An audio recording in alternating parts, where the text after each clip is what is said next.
আজকে আমরা জানব কোন কৌশলগত শক্তি যা ইরানকে প্রাকৃতিকভাবে রক্ষা করছে এবং ইরানের ভৌগোলিক পরিচয়। এশিয়ার পশ্চিম অংশের কৌশলগত শক্তি ইরান, যা প্রকৃতিই রক্ষা করছে। ইরানের আয়তন 16,48,195 বর্গ কিলোমিটার। ইরানের জনগণ প্রায় 8,90,00,000, বেশিরভাগ মানুষ ফার্সি ভাষায় কথা বলে। পশ্চিমে ইরাক ও তুরস্ক, পূর্বে আফগানিস্তান ও পাকিস্তান, পাহাড় ও মরুভূমি দ্বারা ঘেরা।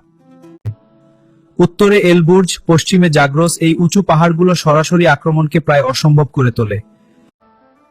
মধ্য ইরানের মরুভূমি, অতিরিক্ত তাপ ও লবণযুক্ত মাটি বাহিনীকে ক্লান্ত ও ধীর করে। নদী সীমিত, উত্তরে কাস্পিয়ান সাগর এবং দক্ষিণে পার্সিয়ান সাগর ও হরমুজ প্রণালী, যাতে সমুদ্রপথে সহজে প্রবেশ করা অসম্ভব।